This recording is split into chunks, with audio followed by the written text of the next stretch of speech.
venia, señoría. Secuestro, narcotráfico, extorsión, desaparición forzada, soborno, tráfico de influencias, cohecho, desvío de recursos, abuso de autoridad, condicionamiento de servicios públicos, prevaricato, malversación, pago a sobreprecios, compras innecesarias, retraso injustificado de pagos, nombramientos basados en el interés de grupo, uso indebido de información, desarrollo de proyectos a solicitud y acuerdo del contratista, otorgamiento y mantenimiento de concesiones para favorecer a privados, sentencias trucadas, incompetencias pactadas, negligencia a modo, apropiación de bienes públicos, trampas en elecciones, corrupción de jueces y de los jueces, perversión de la justicia, pervertir fugas, lucrativa omisión, entre muchos otros. Este breviario de la podredumbre tiene algo en común: la interactuación de actores privados y servicios públicos que actúan en acuerdo y en organización. Senadores y senadoras, el Estado mexicano está vulnerado. Su capacidad para cumplir sus obligaciones constitucionales está comprometida.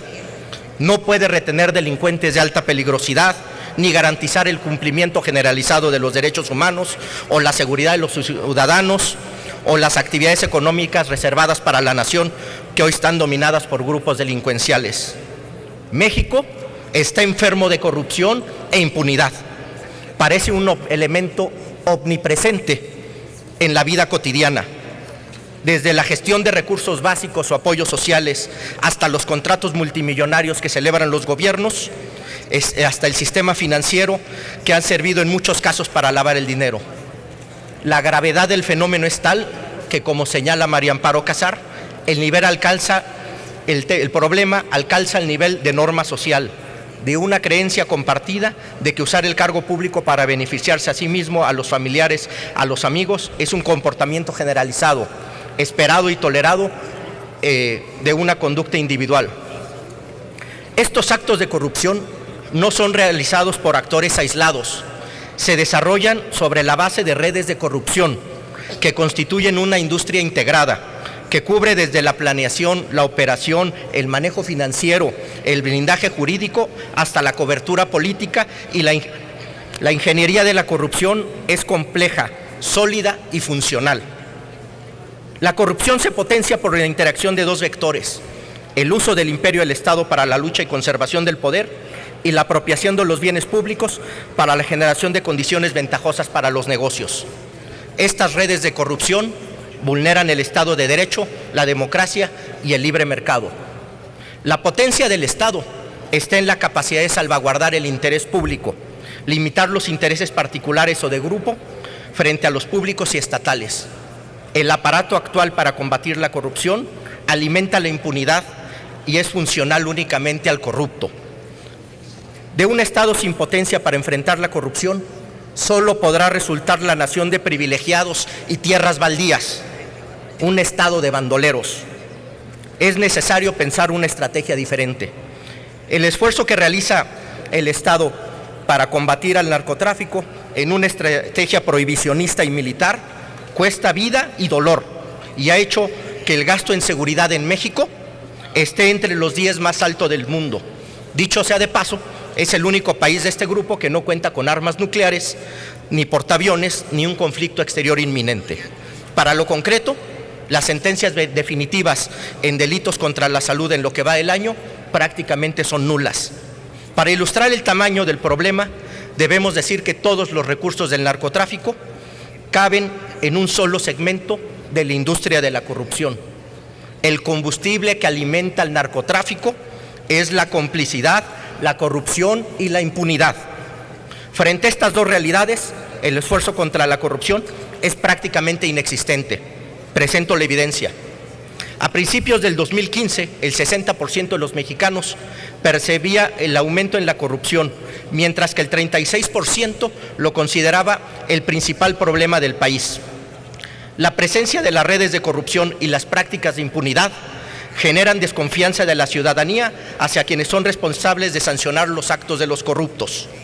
De acuerdo con el Barómetro Global de la Corrupción, en México el 80% de los ciudadanos asocia a los servidores públicos con corrupción. La respuesta es nula. Si revisamos los reportes de la Secretaría de Función Pública, observaremos que el número de sancionados es ínfimo y se centra en operadores de bajo nivel.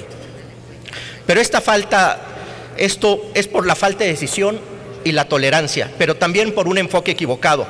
Es por el error de pensar que la corrupción y el crimen organizado son diferentes cuando son en realidad dos caras del mismo problema. La atrofia es tal que la Secretaría de la Función Pública, quien debiera de ser el órgano de control, ni siquiera existe en la Ley Orgánica de la Administración Pública. Es decir, es un órgano sin un fundamento firme. Y el nuevo sistema diseñado en este Congreso no ha empezado a funcionar. ¿Habrá alguien que tenga el cinismo para decir que el problema no es de este tamaño? Yo creo que no. ¿Quién podrá defender un aparato inoperante que se ha ganado a pulso la imagen de cómplice, tapadera y desprestigio? Todo esto nos lleva a una sola conclusión: es la corrupción, es la corrupción. El punto al que quiero llegar es que es más eficiente centrarse en combatir la corrupción y la impunidad que seguir tirando el dinero en una estrategia de seguridad torpe, fallida y que solo ha logrado debilitar al Estado. Frente a un problema tan grande y generalizado y con tantos fracasos e imposturas, ¿por dónde empezar? Lo primero es reconocer la gravedad del problema y la necesidad de que sea considerada una prioridad nacional. El inicio es desmantelar las redes de complicidad para que el Estado pueda ser efectivo. Lo segundo es reconocer los avances. Las reformas en materia de combate a la corrupción aprobadas en el 2015, las reformas en materia de transparencia, representan el avance más importante en la historia de México, porque además de eso nos constituye un mandato político y moral de no darle mayor dilación a la formulación de las leyes secundarias y hacer operativo el sistema diseñado. El tercer punto, que es el que les quiero poner a su consideración, que es a donde llega todo esto, es que el problema de la corrupción no se trata de individuos, se trata de redes. Por lo tanto, la propuesta que hoy pongo ante ustedes es equiparar los delitos de corrupción a crimen organizado. ¿Por qué? Permítanme plantearles brevemente 9 razones. 1, porque lo son. Son grupos de individuos que se ponen de acuerdo para delinquir, por lo tanto es crimen organizado en los términos que la Constitución lo define. Son organizaciones criminales porque no delinquen una vez. Su operación es sistemática y permanente. 2, esta idea es consistente con los planteamientos de la Comisión de Naciones Unidas contra la Delincuencia Transnacional, que define un grupo delictivo organizado en este sentido. 3, porque daría una mayor potencia al Estado, a la nueva Fiscalía y a todo el sistema anticorrupción. 4, porque frente al incentivo de la recompensa inmediata, generaremos el desincentivo de la posibilidad efectiva de una sanción severa y posible. 5, porque permitiría un cambio de la estrategia, enfocándose en las organizaciones criminales enquistadas en el aparato público. 6, obligaría a las empresas a un mayor control y una vigilancia más cercana de sus actos. 7, es una acción racional para la preservación y el crecimiento del Estado. 8, mostraría la semilla de un pacto político para limitar las acciones criminales y antiéticas que fortalezcan la democracia y el tejido social.